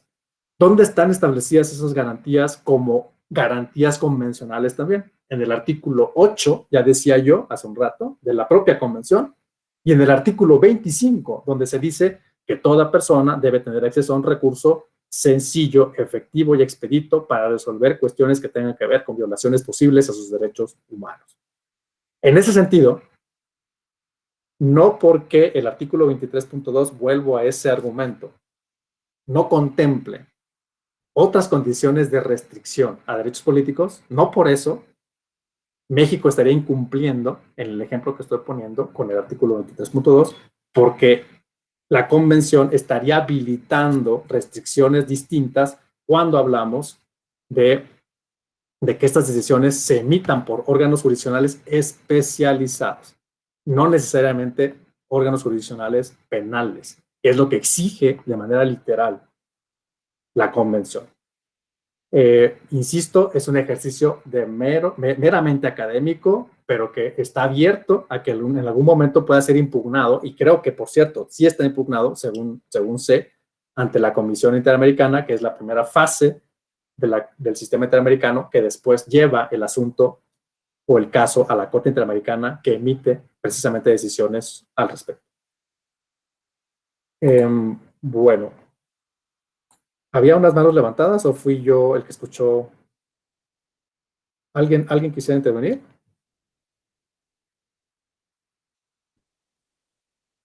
Bueno, vamos a continuar entonces. ¿Alguna pregunta de todos modos antes de seguir? ¿Hasta aquí? ¿Se entiende más o menos cuál es la función del sistema interamericano? Que es el de complementar de alguna manera nuestro ordenamiento interno para darle un sentido necesario al contenido de los derechos políticos, que en nuestro caso se reflejan los derechos políticos en materia de elecciones, y también la parte correspondiente a cómo la Corte Interamericana entonces podría tener en cuenta elementos sistemáticos de su propia convención para estudiar posibles inconformidades que surjan del posible o presunto incumplimiento de estos contenidos por parte de México. Cuando hablo de México, hablo de, y esto lo ha dicho la propia Corte Interamericana, cualquier autoridad que ejerza poder público en el Estado mexicano. Cuando se denuncia al Estado mexicano ante el sistema interamericano, no se piensa de que sea una autoridad específica la que pueda ser obligada por la convención. Si la Corte, por ejemplo, la Suprema Corte de Justicia de la Nación, emite una sentencia no compatible con algún contenido de la convención, y esto es denunciado ante el sistema, no va a la Suprema Corte como autoridad responsable, como pensamos nosotros procesalmente en lo interno. La Corte responsabiliza al Estado mexicano completo. Es México el denunciado, no la Corte de México, ¿no? Esto lo ha explicado la jurisprudencia interamericana, por supuesto, en reiteradas ocasiones. Por ejemplo, en el caso electoral tenemos noticia, en la Sala Superior se nos ha notificado, de casos en donde se han anunciado sentencias de la Sala Superior, porque es el órgano, ustedes saben, terminal, definitivo y revisable que establece nuestra función en materia electoral, y la Sala Superior no aparece como autoridad responsable en los procedimientos de violaciones presuntas a la Convención Americana, sino es el Estado mexicano el que aparece como denunciado, precisamente al tratarse de una decisión que ya no tiene una revisión interna. Es una decisión inapelable y definitiva e inimpugnable, con lo cual el sistema interamericano lo toma como que es una decisión final del Estado mexicano, ¿no? Por eso las autoridades somos corresponsables de la forma en que se desenvuelve el Estado mexicano en el concierto interamericano y en el concierto internacional. Vamos, digamos, actuando y vamos conformando la voluntad estatal hasta que ya encontramos la última puerta, y esa es la última decisión, por virtud, por cierto, que no he mencionado, de un principio que exige el sistema interamericano, que es el llamado principio de subsidiariedad. El principio de subsidiariedad significa, en términos, por ejemplo, nuestros, procesales, es un símil a lo que conocemos como principio de definitividad. Esto es, tienen que agotarse todos los recursos disponibles del sistema jurídico, que dispone el sistema jurídico interno, para impugnar decisiones.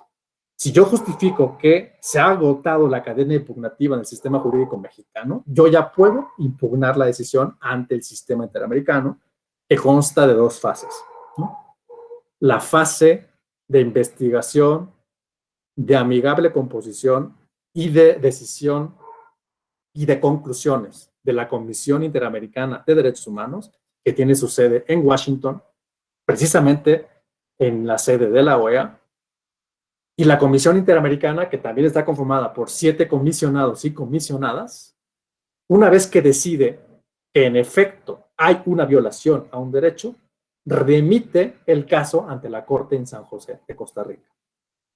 No existe una legitimación individual para acudir a la Corte Interamericana. Tenemos que agotar la fase ante la comisión, y una vez que la comisión determine que hay una violación, es la única legitimada para llevar el caso ante la Corte Interamericana. Una vez que lleva el caso ante la Corte Interamericana, hay una fase oral, hay una fase escrita. Por supuesto, hay audiencias, ustedes las pueden ver, por cierto, en los periodos de sesiones de la Corte, están abiertas al público, y se pueden observar en tiempo real. Estas audiencias públicas, en estas audiencias públicas comparece el Estado mexicano, comparecen las víctimas y comparece la Comisión Interamericana. Los jueces y los jueces de la Corte escuchan de viva voz estas intervenciones, van conformando sus puntos de vista y después tienen un periodo de tiempo para construir la decisión jurisdiccional que se va a traducir en una sentencia. Como ustedes saben, México tiene 12 sentencias en contra a partir del año de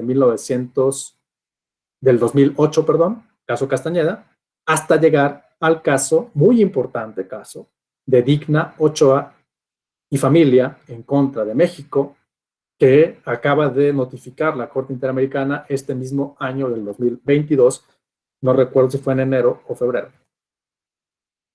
¿Y por qué es tan importante este caso? Bueno, primero porque es el último caso, pero además porque está por primera vez la Corte Interamericana estableciendo que México tiene que reformar su constitución para establecer la autonomía y la independencia de los servicios periciales, los servicios que tienen que ver con investigación de asesinatos de personas que tienen una función periodística o una función de defensa de derechos humanos.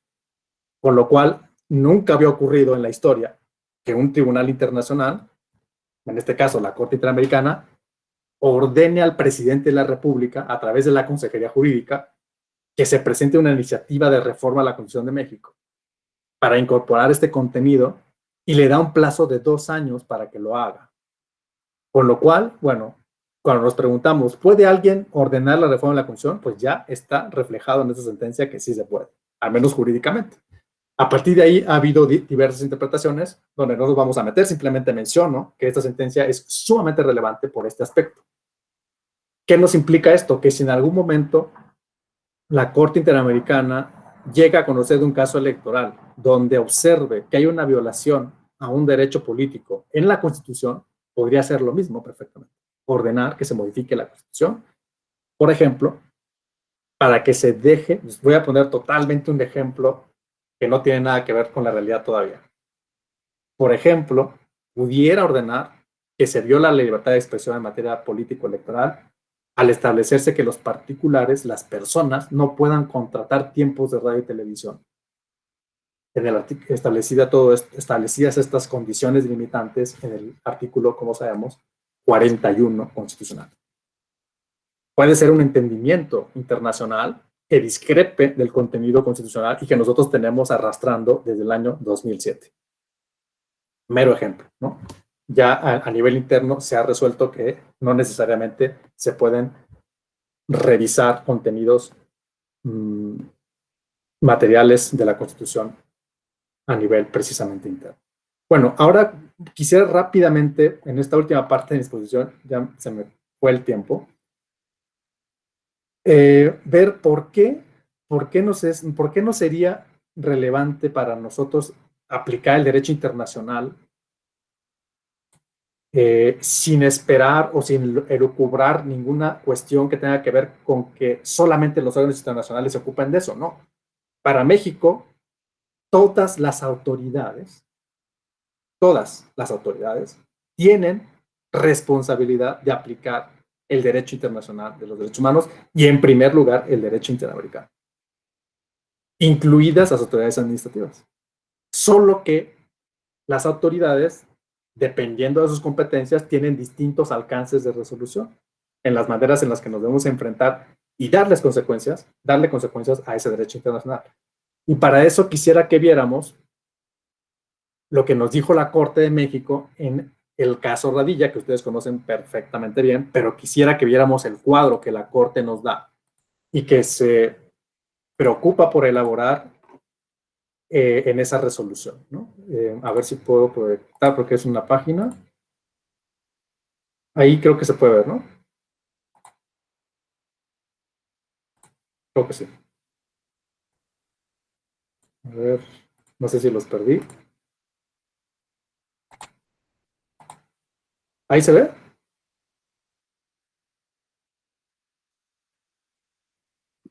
Sí. Ok. Sí, doctor. Fíjense, cuando la Corte de México, ustedes recuerdan que vino la sentencia del caso Radilla y que la Corte de México recepcionó, ese es un verbo muy feo, pero es el más ilustrativo que he encontrado para decirlo. La sentencia condenatoria en el caso Radilla, la Corte decide reconstruir nuestro modelo de control de constitucionalidad y convencionalidad. Y nos dice, ahora vamos a hablar de estas maneras de comprender el modelo. Nos habla de un tipo de control concentrado, que está aquí, ¿no? Dice la Corte, este control concentrado lo voy a ejercer yo. ¿Dónde está? Lo voy a ejercer yo a través de controversias constitucionales, lo van a ejercer los jueces de distrito a través del amparo indirecto y los tribunales colegiados de circuito a través del amparo directo. Y vamos a decir que el resultado de ese control concentrado es una declaración de inconstitucionalidad con efectos generales, y en el caso del amparo no hay declaratoria de inconstitucionalidad, sino simplemente hay una, o al menos no hay una declaratoria con efectos federales. Luego nos habla de un control por determinación específica que le atribuye al Tribunal Electoral del Poder Judicial de la Federación, que está aquí, y al propio Tribunal Electoral a través de la Sala Superior, a través de la revisión de actos y resoluciones de autoridades locales. Bueno, no me interesa tanto la parte jurisdiccional, sino la parte que más ha ocasionado preguntas y cuestionamientos, que es la parte administrativa. La parte del control difuso es la tercera fase del control, la van a ejercer el resto de los tribunales. ¿Quiénes son? Los federales, a través de los amparos, y los locales. Y los locales están considerados dentro de esa categoría los tribunales electorales locales. Es decir, la Corte dice, tribunales locales en lo electoral ejerzan control difuso. No pueden declarar la inconstitucionalidad con efectos federales, solo pueden inaplicar al caso. Llevamos 10 años con esta condición normativa establecida en esta resolución. ¿Qué pasa con las demás autoridades? Todas las demás autoridades del Estado mexicano, todas, y ahí estamos hablando de OPLES o cualquier autoridad, por ejemplo, delegada del Instituto Nacional Electoral, el propio Instituto Nacional Electoral, van a realizar en el control una interpretación más favorable, porque eso es lo que establece el artículo primero, dice la Corte, y los derechos humanos de los tratados. ¿Cuál es la consecuencia o el efecto de ese ejercicio? Dice la Corte, solamente va a consistir en interpretación aplicando la norma más favorable a las personas, sin que puedan inaplicar y tampoco puedan declarar la inconstitucionalidad. ¿Cómo van a realizar? ¿Cuál es la forma de realización de esa interpretación jurídica más favorable? Dice la Corte, a través de la fundamentación y debida motivación. Esas son las respuestas que nos da la Corte.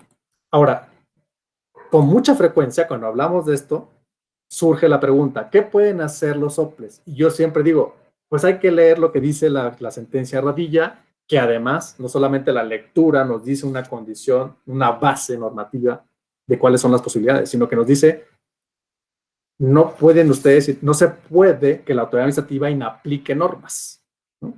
Hay distintas maneras de explicar eso. La verdad es que no quisiera ahora detenerme demasiado en fundamentar la idea del por qué una autoridad administrativa no tendría la competencia para hacer a un lado una norma jurídica, pero tiene básicamente que ver con el cumplimiento irrestricto a lo que conocemos como principio de legalidad.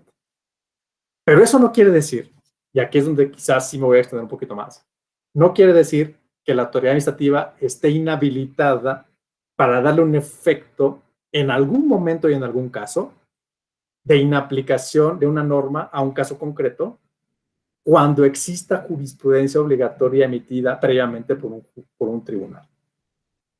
Es decir, si bien las autoridades administrativas tienen que respetar el principio de legalidad y por lo tanto no pueden por su propia autoridad inaplicar normas, porque precisamente la función que tiene la autoridad administrativa es el cumplimiento y la ejecución irrestricta de la legalidad, eso no significa que deban hacer a un lado la jurisprudencia de los tribunales, que ya es obligatoria y que tiene una vocación precisamente de generar un efecto obligatorio para todas las condiciones que están reguladas en la jurisprudencia. En ese sentido, claro que yo podría decir como OPLE que puedo inaplicar una norma con base en una jurisprudencia que reiteradamente, por lo tanto, se entiende que es así, porque existe ya, puede ser una jurisprudencia precisamente obligatoria o una jurisprudencia relevante en donde ya se haya hecho en un caso por parte de un tribunal, darle ejecución a esa jurisprudencia. En ese sentido, yo no estaría incumpliendo la ilegalidad, el principio de legalidad, al contrario, estaría cumpliendo la legalidad porque esa norma no se puede entender solita, se debe entender interpretada con la jurisprudencia obligatoria.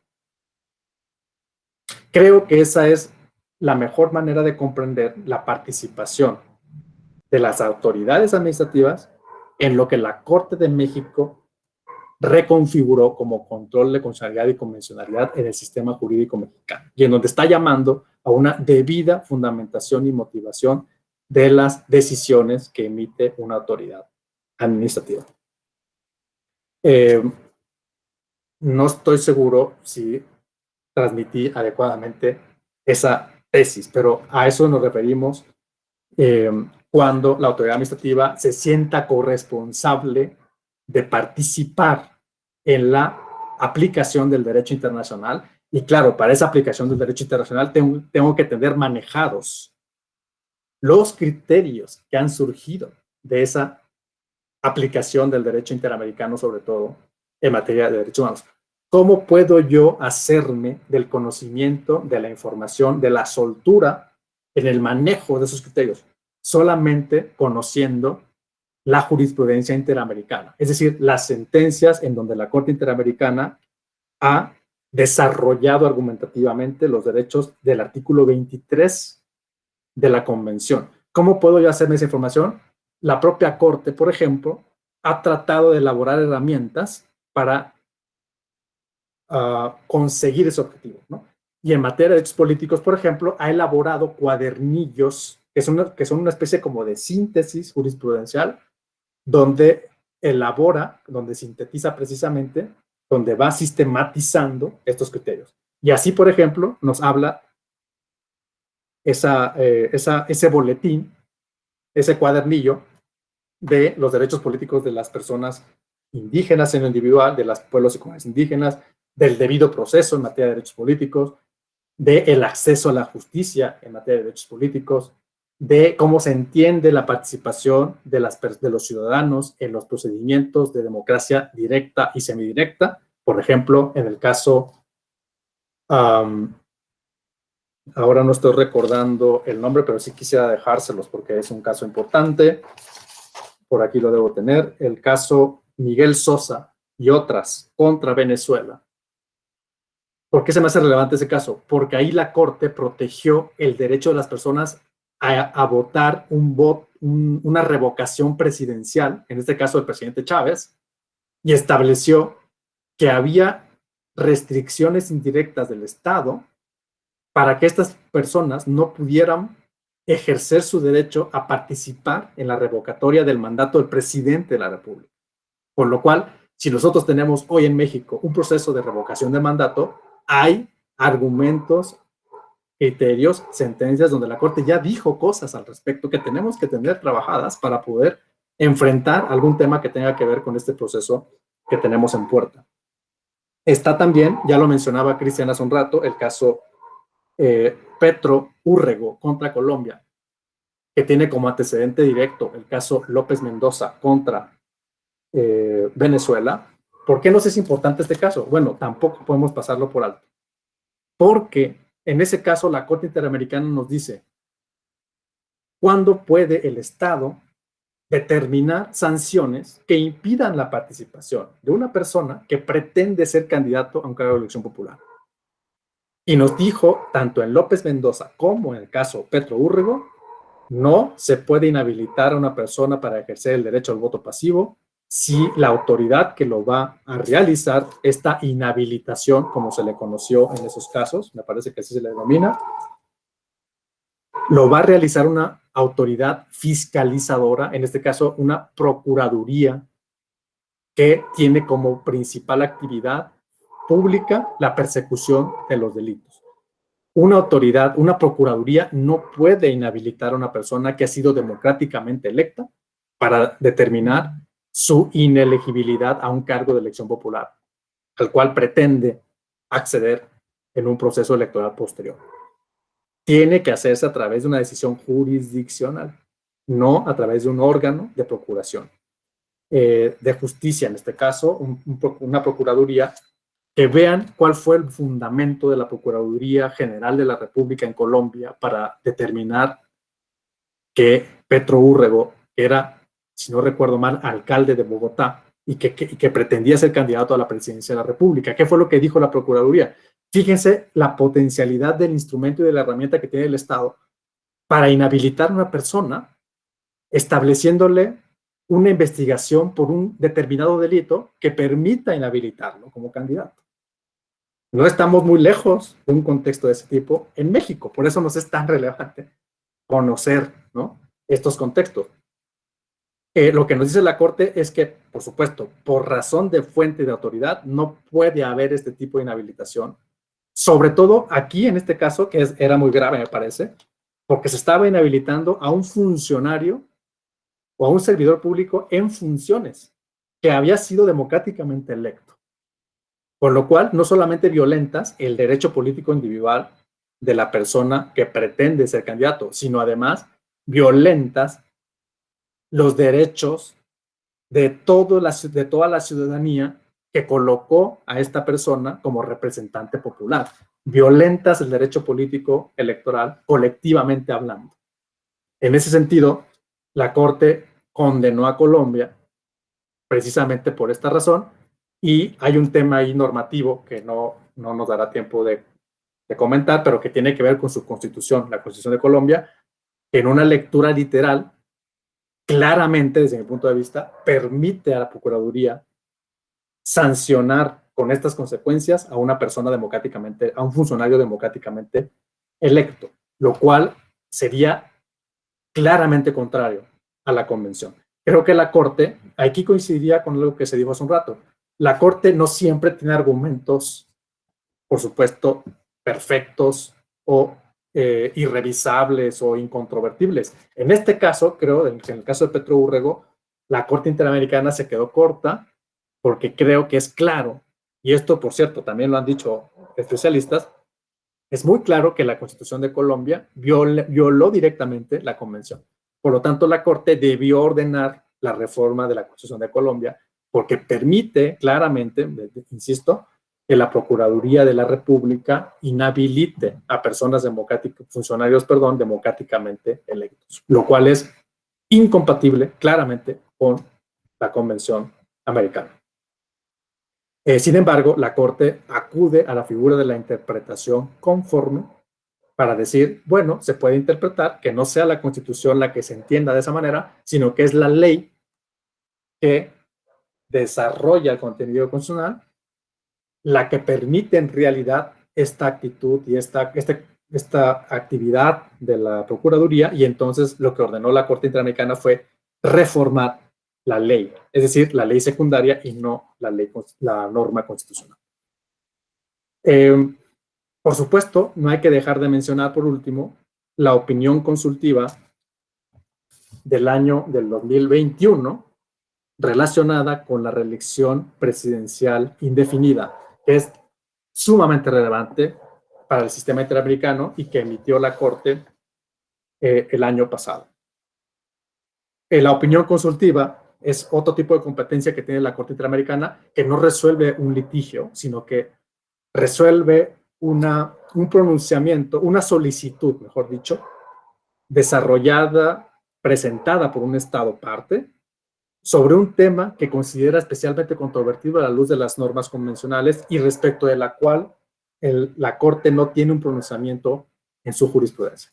Se le preguntó por parte precisamente de Colombia, si no recuerdo mal, sí, por Colombia, si establecer la figura de la reelección presidencial indefinida violaba la convención. ¿Y por qué la pregunta? Pues porque en la convención no está muy claro eso. Y porque la convención es especialmente reforzada en los temas que tengan que ver con restricciones. Lo que se arguyó en algún momento en Bolivia, por ejemplo, fue que el presidente Evo Morales tenía el derecho humano a reelegirse, con todo lo que eso implica. Y para eso, el Tribunal Constitucional Plurinacional de Bolivia emitió una sentencia en donde dijo haber ejercido un control de convencionalidad para reconocer ese derecho fundamentalísimo, entre comillas, de Evo Morales para reelegirse. Se decía, el eslogan gubernamental era algo similar a lo que nosotros hemos escuchado frecuentemente en nuestro país, lamentablemente, que es: el pueblo pone y el pueblo quita. Si el pueblo me quiere, yo puedo participar indefinidamente hasta que el pueblo me quite. ¿Eso es compatible con la convención o no? En Colombia le pregunta a la Corte Interamericana. ¿Y qué creen que respondió la Corte Interamericana? Por cierto, la Escuela Judicial Electoral, voy a lanzar esa información, participó con un dictamen solicitado por la Corte y participamos precisamente con una opinión al respecto, ¿no? Utilizando precedentes de la Sala Superior respecto de la reelección, diciendo, por ejemplo, que la reelección no es un derecho adquirido, no es un derecho constitucionalmente adquirido, es un derecho posibilidad. Esto es, solamente lo tienes en la medida en que el ordenamiento jurídico lo caracteriza precisamente en sus normas. Pero que tampoco puedes reclamar como derecho adquirido porque tienes que pasar por un tamiz de requisitos que exija al propio partido político que te quiera postular. Bueno, eso fue una de las partes que se desarrollaron en el dictamen. Pero la Corte Interamericana, por supuesto que se va más allá. Nos dice, una democracia representativa no podría habilitar una indefinición del número de veces que te puede elegir la comunidad política, porque eso estaría en contra, digamos, de un sentido de pluralismo político. Para empezar, estaría en contra de un principio de alternancia democrática y estaría favoreciendo una idea de perpetuación del poder, lo cual es contrario a un sentido mínimo democratizador que postula la Convención Americana en el artículo 29 de la Convención y que postula lo que se denomina Carta Democrática Interamericana. Con lo cual, la respuesta de la Corte fue: no existe el derecho humano convencional a reelegirse indefinidamente en el cargo presidencial. Y fíjense qué pasa paradójicamente en México. México es súper cumplidor de esa decisión de la Corte, porque nosotros tenemos una limitante absoluta a la reelección presidencial. Decimos, desde 1917, está prohibida la reelección presidencial. De ninguna manera puede haberla, con lo cual nuestra Constitución es una Constitución que cumple perfectamente, en este caso, el estándar internacional, que ahora se estableció en 2021 con esta opinión consultiva que recomiendo, por supuesto, que lean. Es del 13 de agosto del 2021. Bueno, pues esto es lo que quería transmitirles en general.